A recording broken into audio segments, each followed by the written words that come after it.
Estás escuchando De piel a cabeza, un recorrido por tu salud con Ana y Rosa Molina. porque sabemos que el conocimiento es la mejor medicina.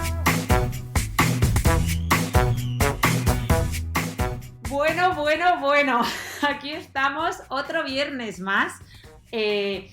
Vamos a hablar de un tema, como habréis visto en el título, que ya habíamos tratado en este podcast, pero la ocasión merece volver a hablar de este temazo como es la ansiedad, que precisamente no puedo evitar, chicos, hacer un chiste malo, porque estoy aquí grabando con dos psiquiatras y eso, quieras que no, un poquito de ansiedad, utilizando mal este término, yo creo que genera. Así que, Rosa, te voy a dar el paso para que presentes a nuestro pedazo invitado de hoy y nos cuentes un poquito más sobre de lo que vamos a hablar hoy. Muy bien, porque hoy estamos con Miguel Álvarez de Mon, que es psiquiatra en el Hospital Universitario Infanta Leonor y profesor en la Universidad de Alcalá, donde imparte clases de psicología y de psiquiatría. Y además ha leído una tesis fascinante que tendremos que invitarle para otro podcast, que se llama Consideración social de la enfermedad mental e implicaciones patogénicas del sistema inmunoinflamatorio en la depresión mayor. Toma ya. La leyó en la Universidad de Alcalá con cum laude, premio extraordinario de doctorado, y además luego pues ha publicado un montón de artículos, incluso recientemente, que es cuando yo le conocí, recibió el premio al investigador emergente en el programa de excelencia investigadora de la Sociedad Española de Psiquiatría Biológica. O sea que un gran currículum, sobre todo teniendo en cuenta la edad que tiene Miguel, al que le saco ya unos cuantos años. Y nada, así que un lujo tenerle por aquí, Miguel, un placer, ¿verdad?, que nos hayamos conocido, nos han puesto en contacto en las redes sociales y como decía mi hermana, pues nos parecía, ¿no?, un tema muy oportuno, el de la ansiedad, más que nada por completar, porque es cierto que hay tanto campo, ¿verdad?, hay libros y libros escritos sobre esto, y es que además es uno de los cuadros más prevalentes que nos toca ver en salud mental. Así que, nada, yo creo que podemos irnos directamente a preguntarte cosas, hacerte aquí un bombardeo. Yo también contaré algunas cositas. Y bienvenido, Miguel. Bueno, muchísimas gracias. Muchas gracias a las dos. A mí la verdad es que me hace muchísima ilusión estar hoy aquí con vosotras en el podcast porque yo soy oyente vuestro. Entonces al final me hace muchísima ilusión participar activamente en un podcast en el que ya participo desde el otro lado. O sea que me hace muchísima ilusión, ¿eh? O sea que gracias por la invitación. Y luego, desde luego, que cuando me preguntan que las redes sociales si son buenas o malas, y digo que a mí la verdad es que me parece un instrumento fabuloso, porque Rosa y yo nos hemos conocido en gran parte gracias a las redes sociales, porque luego nos conocimos físicamente en el congreso, pero efectivamente ya nos teníamos en el radar gracias a las redes sociales. O sea que Sí, es más, las nos redes conocíamos sociales como también más. Yo aportan sentí cosas como si te buenas. conociera hacía un montón, ¿verdad? Esa sensación tan rara de Sí. parece que te conozco más que a mis compañeros de hospital. Así que nada, bueno, pues muchas gracias, Miguel. Estamos encantadas de tenerte y vamos ya a entrar en materia. Empezamos por la típica pregunta que nos hacen sobre si es normal o no tener ansiedad. Si lo consideramos directamente algo patológico, es algo que puede tener sus beneficios. ¿Qué nos puedes contar tú de esto? Bueno, la ansiedad normal forma parte de la vida. O sea, al final la ansiedad nos ayuda a prepararnos para responder a un estímulo, ¿no? Pues nos ayuda a llegar puntuales a una reunión de trabajo, nos ayuda a prepararnos para dar una clase o atender a un paciente o hacer nuestro trabajo o atender cumplir con una obligación familiar, ¿no? Llegar pronto a una cita médica o llevar a nuestros hijos puntuales al colegio. Entonces, al final, la ansiedad es necesaria para funcionar. Lo que ocurre es que la ansiedad en exceso nos acaba perjudicando. Entonces, en vez de ayudarnos a adaptarnos a las necesidades del ambiente, nos puede perjudicar. Entonces, al final, la ansiedad en ciertas dosis es necesaria, pero cuando es excesiva, pues se convierte en patológica. Efectivamente. Y oye, Miguel, ¿y cómo podríamos saber en qué momento cruzamos ese límite en el que esa ansiedad que tú muy bien decías, normal, incluso beneficiosa para nuestro día a día, empieza a ser patológica? Porque yo creo que además de que muchos nos cuesta saberlo, ciertamente yo creo que usamos mal este término, ¿no? Enseguida lo banalizamos, ¿no? Tengo ansiedad, y a lo mejor simplemente estás un poquito nervioso ese día, ¿no? Bueno, yo creo que esa es la pregunta del millón, ¿no? ¿Cuándo estamos sintiendo ansiedad patológica? Esa es la pregunta del millón y sobre todo me parece que es muy importante a nivel práctico pues para identificarla y para ponerle solución, ¿no? Entonces, yo creo que a nivel emocional lo podemos notar pues por cambios de humor, pues porque pasemos de estar bien, ¿no? Bien de ánimo a enfadarnos con frecuencia o que nos resulte difícil distendirnos, ¿no? Relajarnos. Y luego también pues a nivel más como cognitivo, pues que nos cuesta más concentrarnos a la hora de hacer la tarea, que tenemos incluso más fallos de memoria, porque como decíamos, vamos, como hemos comentado previamente, la ansiedad en condiciones normales te ayuda a hacer mejor tus tareas, una ansiedad normal, buena. Sin embargo, la ansiedad patológica, en vez de ayudarte a concentrarte, pues te dificulta la concentración. Yo creo que eso todo lo hemos experimentado en exámenes, que a veces dices, oye, cuando estás un poco ansioso, te concentras mejor, como que retienes mejor, fijas más la memoria, la atención, te concentras durante más horas seguidas. Sin embargo, si estás excesivamente ansioso, es decir, cuando ya tienes ansiedad patológica, pues al revés, te cuesta concentrarte. Y luego, además, la ansiedad, que esto, bueno, me da casi hasta vergüenza hablar de esto delante de la doctora Molina, de Rosa, que ha escrito un libro, ¿no? Pero la ansiedad al final también se manifiesta mucho físicamente, ¿no? Por eso de ahí la relación entre el cuerpo y la mente, ¿no? Que al final muchas veces la ansiedad, si no la sabemos canalizar y ya digamos pasa el umbral de normal, pues se puede manifestar incluso con náuseas, vómitos, cambios en el ritmo intestinal, pues diarreas o dolores de cabeza, ¿no? Al final muchas veces tenemos síntomas físicos que en el fondo son síntomas de ansiedad, porque la ansiedad tiene síntomas físicos y psíquicos.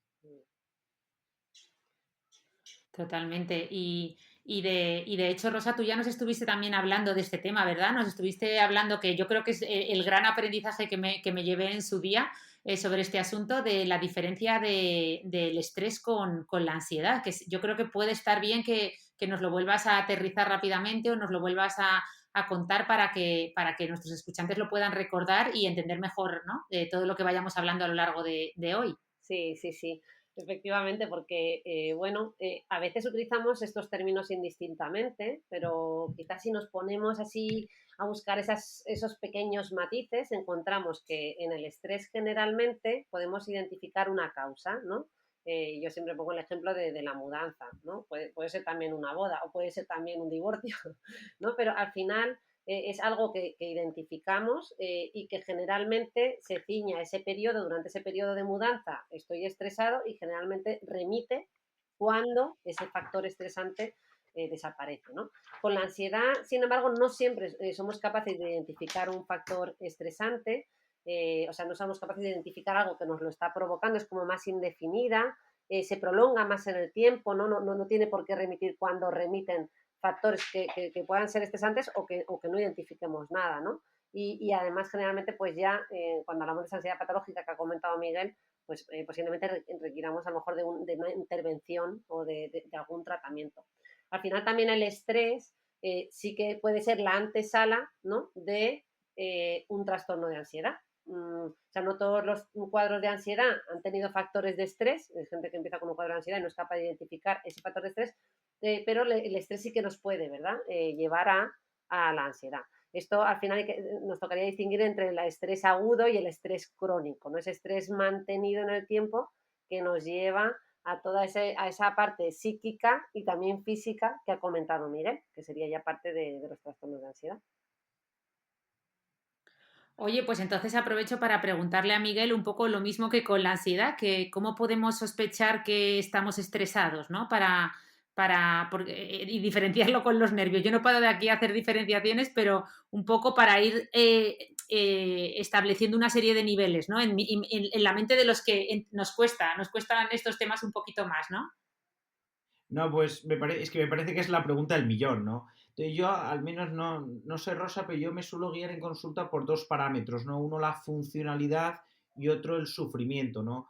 Entonces podemos diferenciar el estrés, esa ansiedad normal, de la ansiedad patológica, pues por el impacto que tiene en la funcionalidad, es decir, si me ayuda a resolver mis problemas del día a día, si me ayuda a funcionar o si al revés me entorpece y también si me hace sufrir o si me ayuda a adaptarme. Es decir, si lo que te produce es un impacto negativo en tu funcionalidad porque rindes peor y encima te hace sufrir, pues eso es patológico. Es decir, que todo lo que te haga sufrir o te perjudique funcionalmente entraría en el cajón de ansiedad patológica, mientras que lo contrario sería estrés bueno. Es decir, si tú por la mañana, gracias al estrés, te despiertas cuando suena el despertador, dices, pues hombre, eso es maravilloso, ¿no? O sea, esos típicos días que dices, oye, estoy estresado porque puedo llegar tarde a trabajar y hoy es una reunión importante o tengo que estar y te cuesta todo menos por la mañana, yo creo que lo agradeces.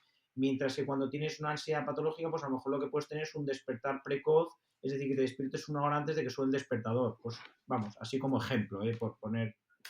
No, no, yo creo que lo has explicado muy bien y quizás aquí merece la pena también comentar que el estrés no solo depende de ese agente estresor, ¿no? Que yo, por ejemplo, he mencionado el tema de la mudanza, sino también de la evaluación que hacemos, cómo lo percibimos, ¿no? Si nos parece más o menos grave o si nos parece más o menos incapacitante o limitante y, por tanto, la interacción entre ese estresor y nosotros, ¿no?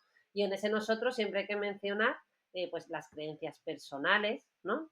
Las formas que tenemos cada uno individualmente de afrontar la adversidad, que aquí hay que mencionar, ¿verdad?, esta resiliencia de la que tanto habla todo el mundo, nuestra capacidad para salir airosos y de adaptarnos a esas situaciones, ¿no? El concepto de resiliencia, que ya lo hemos comentado en este podcast, que viene de la física, ¿no? De cómo algunos materiales son capaces de recuperar su forma inicial pese a la presión o de haberlos deformado, ¿no? También nuestra vivencia de pérdida de control o no, ¿no? La capacidad que tengamos de resolución de problemas, de ver alternativas cuando me enfrento a situaciones difíciles. La capacidad para predecir el futuro, ¿no? El futuro inmediato y a largo plazo. Esto, mi hermana, que es dermatóloga, lo sabe muy bien y ella lo practica sin darse cuenta, porque ella a sus pacientes, cuando les va a poner, les hace sus retoques de estética con un poquito de botox y les va a pinchar con esas agujas que todos tememos tanto, ella les avisa y les dice, te va a doler un poquito, ¿no? O sea, le está anticipando a la otra persona a la que va a recibir el pinchazo de tal manera que esa sensación de control, de conocer lo que va a suceder, me permite, ¿verdad?, afrontarlo de otra manera. En realidad, al final, ¿no? Como que me relajo o soy capaz, ya sé a qué atenerme, ¿no? Como que no tengo, cuando hay miedo, cuando no sé a qué atenerme, todo se intensifica, ¿no? Y eso es uno de los grandes problemas de todo esto y de la ansiedad también. Por eso yo creo la importancia de este podcast, ¿no? El conocer para disminuir esos miedos. Y además, en esto del estrés, hay una famosa escala que se llama la escala de Holmes y Rahe, donde dividen todos los factores estresantes que puedan afectarnos a los seres humanos, ¿no? Y los categoriza por puntos. Por cierto, aquí os cuento que casualmente, ¿sabéis cuáles están a la cabeza de mayores puntos de estrés? No. Pues son la muerte del cónyuge, el primero. Es lógico, pero luego justo debajo vienen el matrimonio, el divorcio, la separación, los hijos, o sea, que dice, bueno, o sea, vista esa escala, no sé yo si me merece la pena meterme en este problema. Parece que en vida y en muerte es una fuente de estrés. Efectivamente, Miguel. Bueno, solo lo comentaba, ya acabo, porque esta escala, fijaos en lo interesante de todo esto, perdonadme, es que hay una cosa que se llaman las medidas contextuales, es decir, esta escala luego se adaptó y se incluyó esas medidas contextuales porque esos factores de estrés no son iguales para todo el mundo. Por así decir, si fallece un vecino, claro, pues sé que yo ese vecino prácticamente no le conozco, no tengo ningún contacto con él, pero si resulta que ese vecino es la persona con la que me tomo café todos los días, es prácticamente mi único círculo social, pues pongamos en un pueblo donde salgo siempre con él y es una persona de mucha confianza y que tengo un vínculo intenso, evidentemente el duelo que hago va a ser mucho más importante, ¿no? Por tanto, bueno, recordar que los factores estresantes podemos a veces definirlos, pero que también hay que contextualizarlos, como todo en salud mental, ¿verdad? De ahí la importancia de individualizar. Y ya con esto me callo, que había venido Miguel a hablar y estoy hablando más yo que él.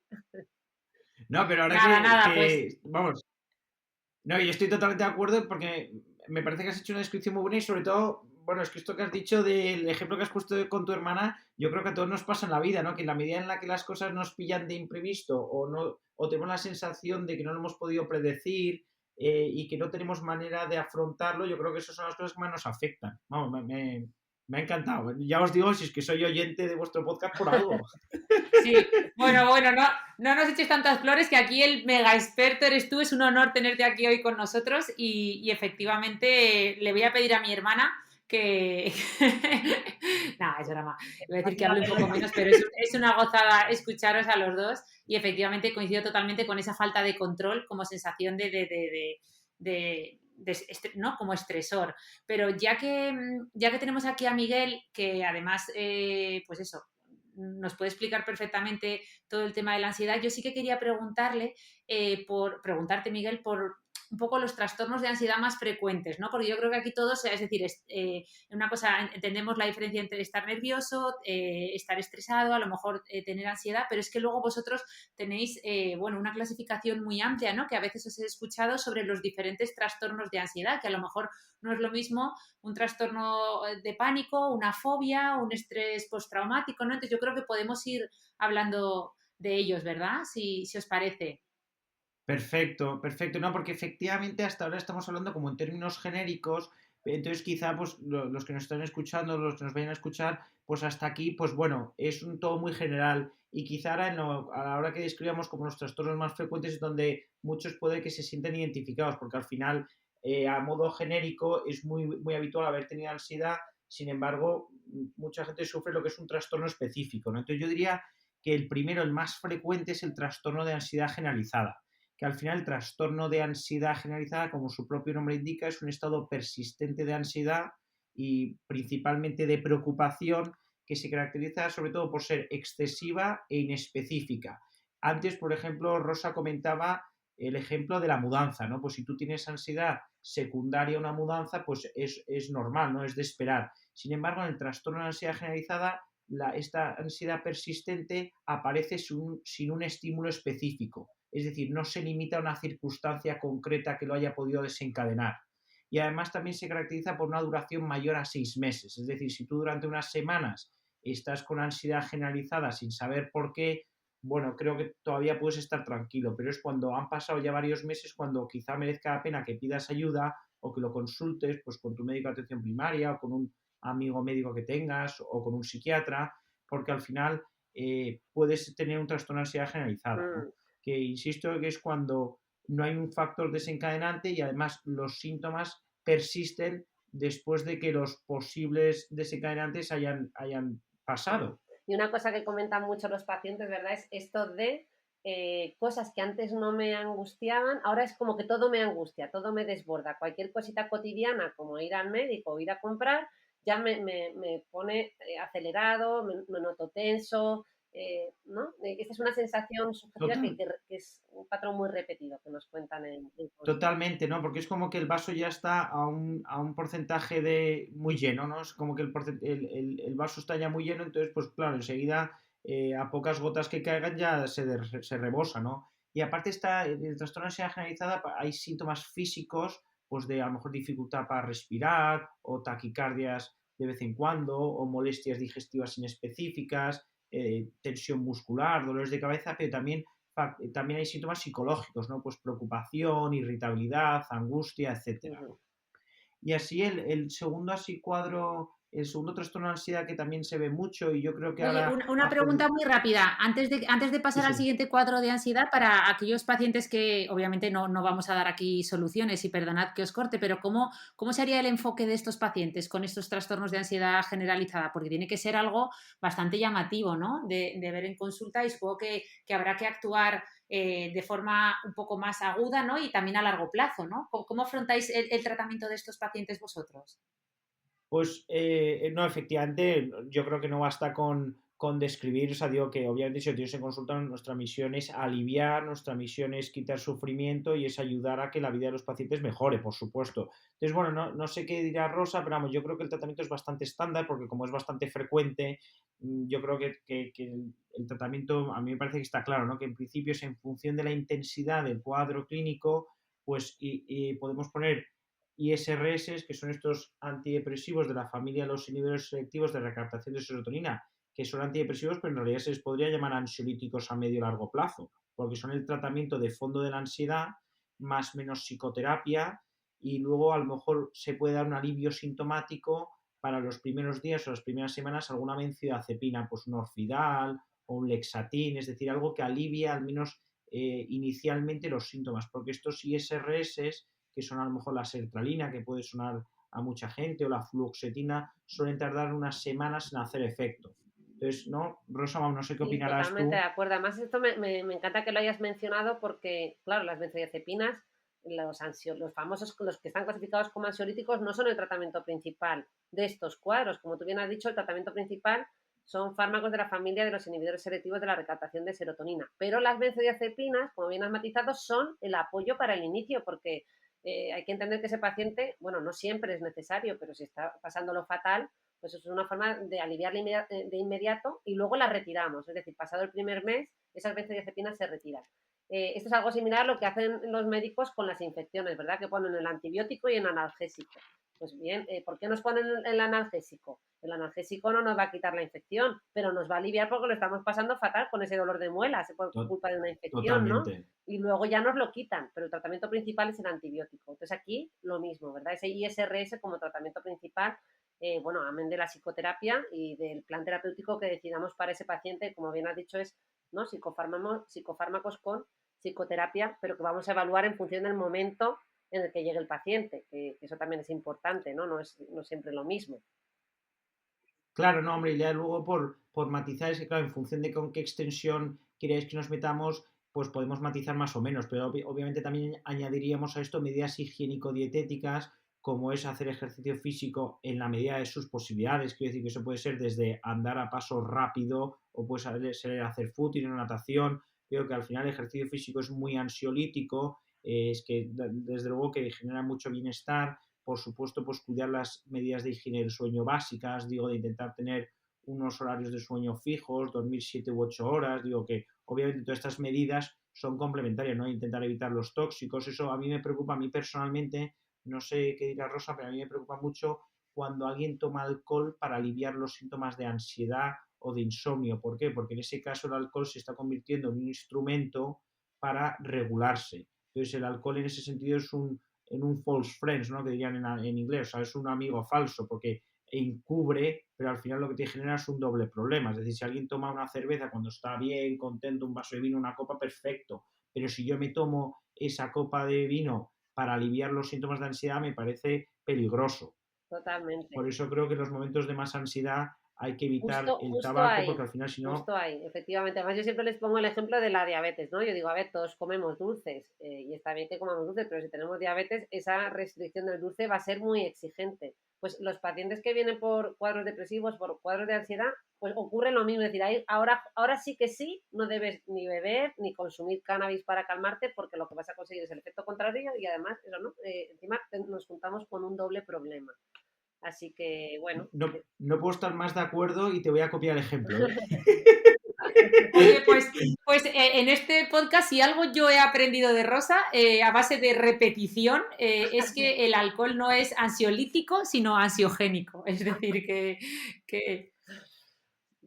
No, efectivamente, lo que te puede liberar a cortísimo plazo, en realidad te lo está generando en doble a medio plazo. O sea, en ese sentido lo comparto con Rosa, ¿no? O sea, diciendo, en determinadas situaciones, como son las de ansiedad o depresión, hay que evitar determinados tóxicos como son, pues, el tabaco, alcohol, cannabis. Hay que ser especialmente cuidadosos. Sí, sí, totalmente de acuerdo.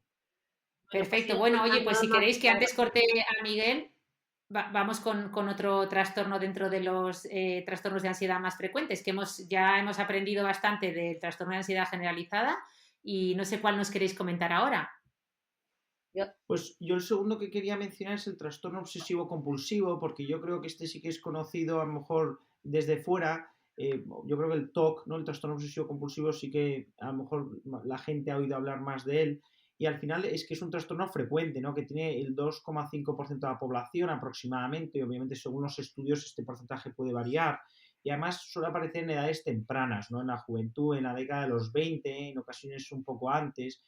Entonces eso lo hace bueno, un trastorno de ansiedad pues especialmente fastidiado, ¿no? Porque como aparece joven y tiende a la cronicidad, entonces al final el trastorno obsesivo compulsivo se caracteriza por la presencia de pensamientos obsesivos y conductas compulsivas. Entonces normalmente las conductas compulsivas están dirigidas a aliviar ese sufrimiento, esa ansiedad, ese malestar que generan las obsesiones.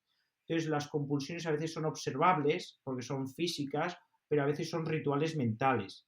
Entonces, estos, ¿de qué tipo son? Bueno, pues los pensamientos obsesivos más frecuentes son el miedo a contaminarse, pero esto no de ahora en tiempos de pandemia, se ha descrito desde hace décadas. Quiere decir que el miedo a contaminarse, entonces la compulsión más frecuente solía ser la necesidad de limpiarse las manos. Entonces es verdad que en tiempos de pandemia esto puede que se haya exacerbado o puede que, digo, que esto puede que ahora se exacerbe en una pospandemia, no lo sé, pero digo, clásicamente, pero esto no en plan de broma, o sea, esto quien nos sufre realmente causa mucho malestar, porque a lo mejor es una obsesión de limpieza, o sea, un miedo a contaminarte que hace que cada vez que alguien deje su abrigo o su bolso encima de tu cama o encima de un mueble, lo tengas que limpiar a continuación. Entonces esto hace que a lo mejor invitas amigos a casa y entonces como dejan el abrigo encima de tu cama y tú tienes que lavar las sábanas y tienes que limpiar después de que alguien haya dejado algo encima de tu mesa o de tu cama, pues claro, eso hace que dejes de invitar amigos a casa, ¿no? O sea, que de alguna manera estos síntomas no se quedan en una parodia, en una cosa graciosa, sino que realmente afectan a la vida del paciente, ¿no? Otro pensamiento obsesivo relativamente frecuente es la necesidad, es la duda, ¿no? Entonces, la duda patológica. Entonces, la duda patológica se acompaña con frecuencia de la compulsión de comprobación. Entonces dices, oye, que me genera tanta angustia el pensar que me he podido dejar el grifo abierto, que me he podido dejar la luz encendida, que tengo que volver a casa, pero tengo que volver a casa a comprobar que esté bien cerrado o bien apagada la luz, pero hasta el punto de que me puede costar salir de casa, porque cuando estoy por las escaleras tengo que volver, cuando estoy a lo mejor ya en el portal tengo que volver a subir, ¿no? O sea, que son al final, son realmente obsesiones y compulsiones que se dan a lo largo del día y que impactan, ¿no?, en la calidad de vida de la persona que lo sufre. Eso es que les limita un montón, ¿no? Y les quita mucho tiempo, que es otro de los grandes problemas, ¿no? Que llegan tarde a los sitios porque tienen que repetir todos estos rituales o, ¿no?, estas comprobaciones de las que has hablado. O sea que totalmente de acuerdo.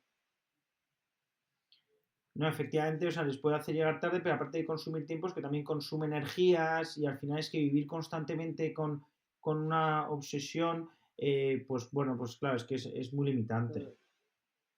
Vale, pues ¿qué más, Perfecto. Miguel? ¿Nos sigues Pues bueno, contando más cuadros? luego uno que es un clásico que es como muy agudo, que es un poco como lo contrario de lo que hemos visto ahora, porque tanto el trastorno de ansiedad generalizada como el trastorno obsesivo compulsivo son de meses de duración, ¿no?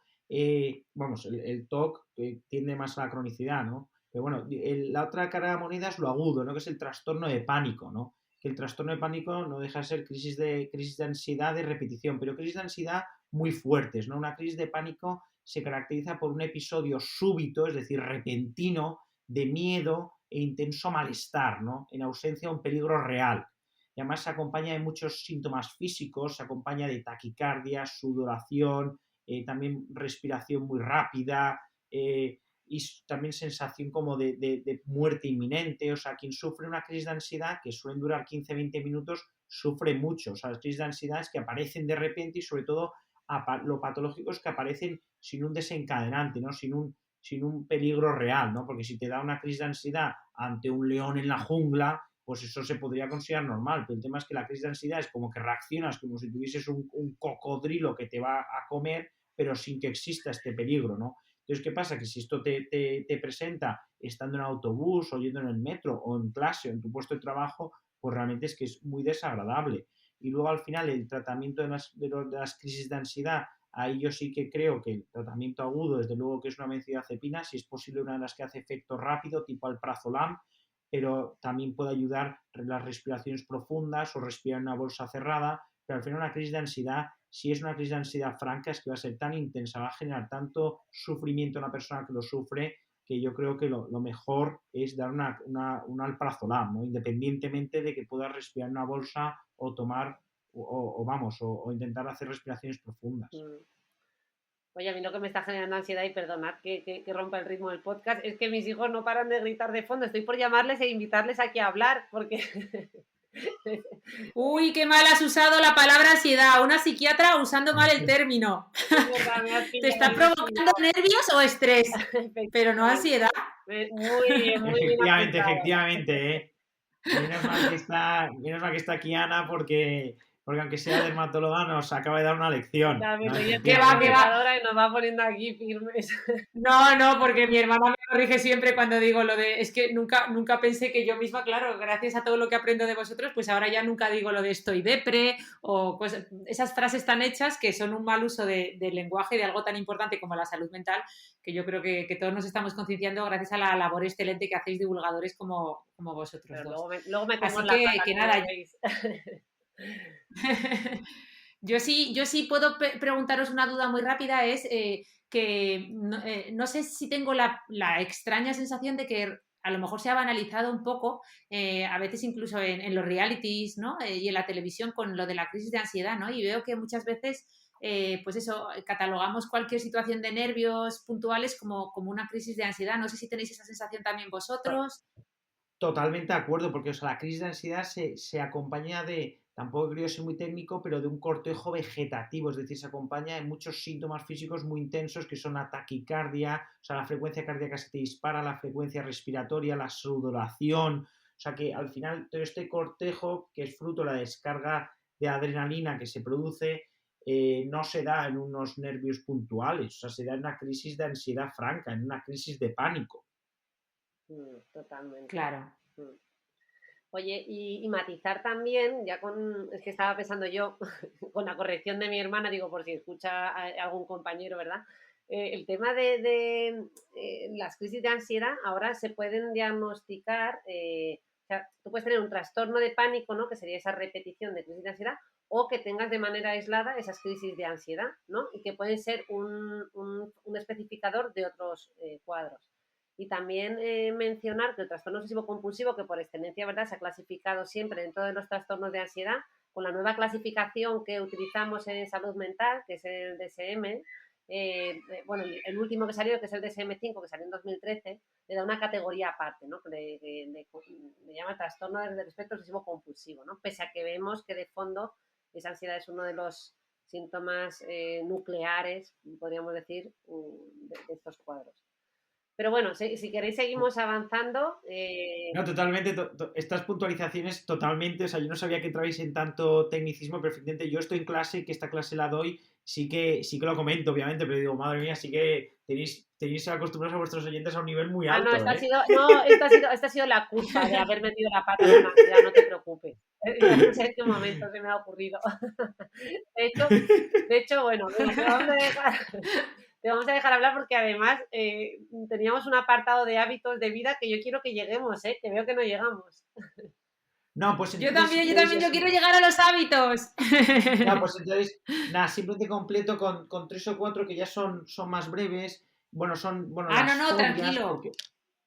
No, pero bueno, simplemente que las fobias, que yo creo que eso sí que la gente lo conoce, que es ese temor excesivo, persistente e irracional que se produce ante un estímulo determinado, ¿no? Que es el estímulo fóbico, que no es en sí mismo peligroso, es decir, pues un miedo a las agujas, un miedo a las arañas, un miedo a volar en avión, ¿no? Pues es un estímulo al que tú reaccionas de manera desproporcionada y es un miedo irracional y sobre todo involuntario, ¿no? O sea, el paciente que sufre una fobia no la desea porque le hace sufrir, ¿no? Pues te puede limitar. Pues a lo mejor puede hacer, si tú tienes una fobia a las inyecciones, puede hacer que no te hagas analíticas periódicamente porque dices, mira, es que lo paso tan mal cuando me pinchan que es que paso. O sea, aunque me tenga que medir el colesterol cada 3 meses por esta circunstancia que tengo, es que mira, paso.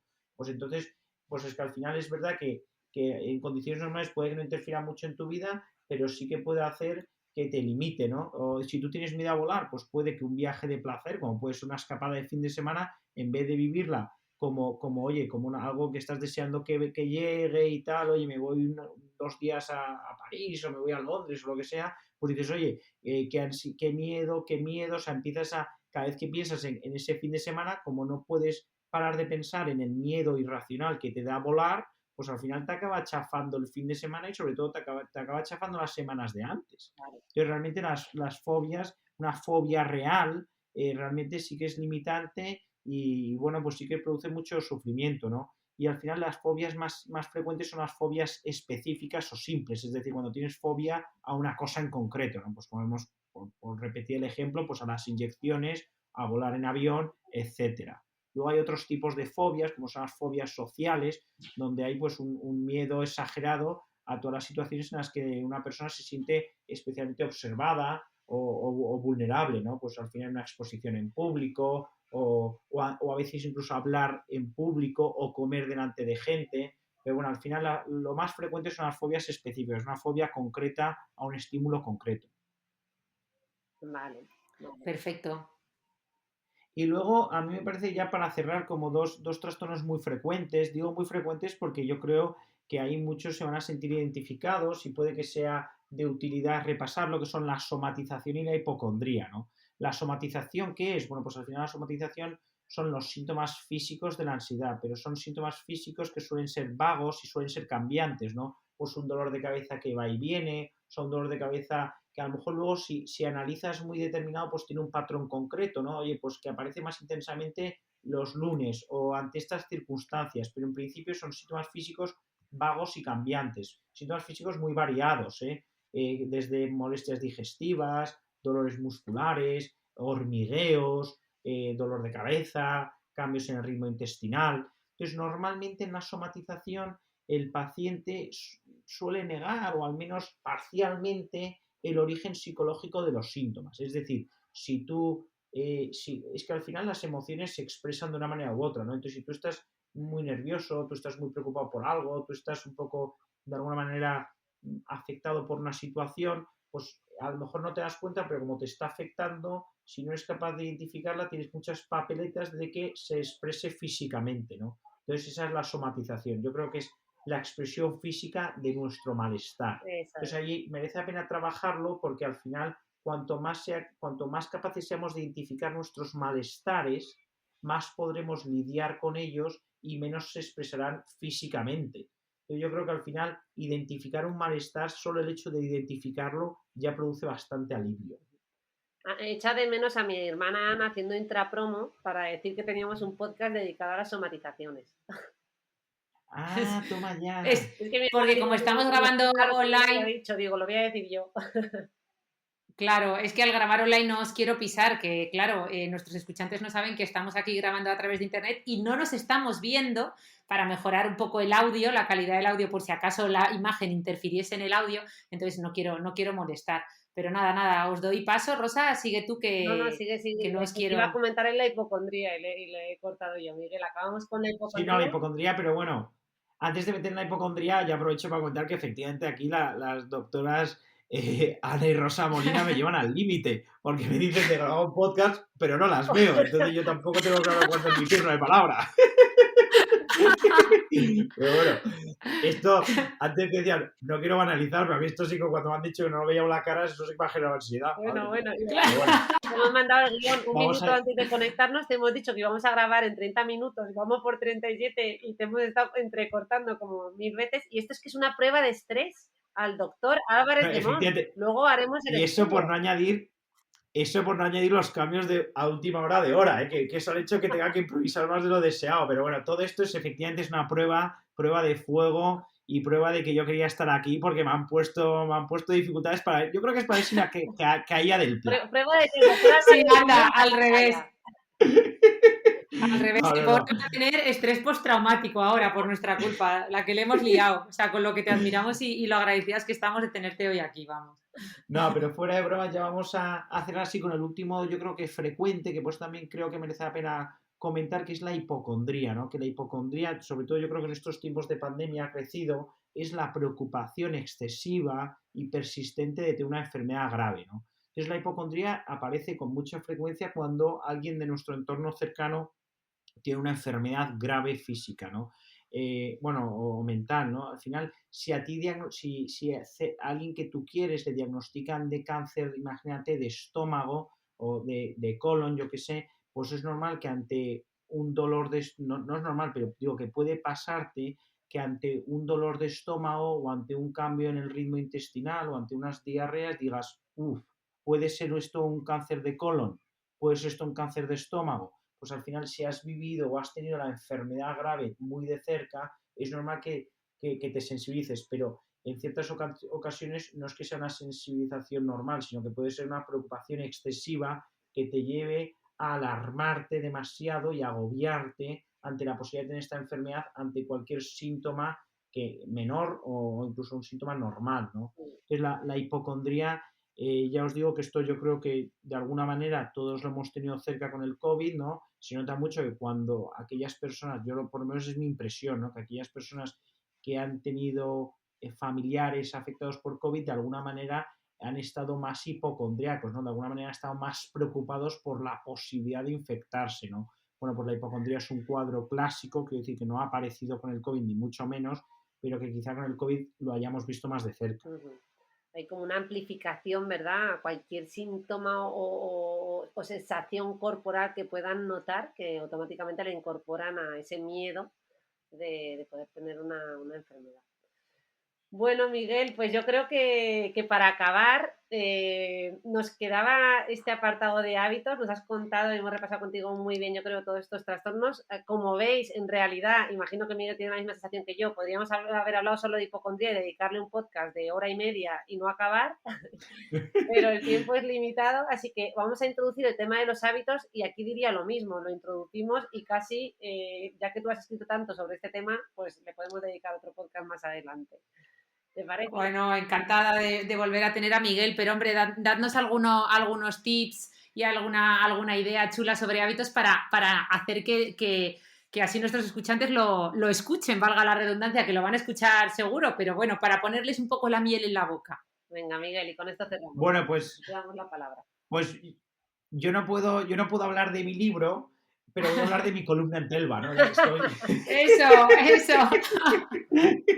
No, pero ¡Qué arte! Ya que estoy. Qué bien hilado.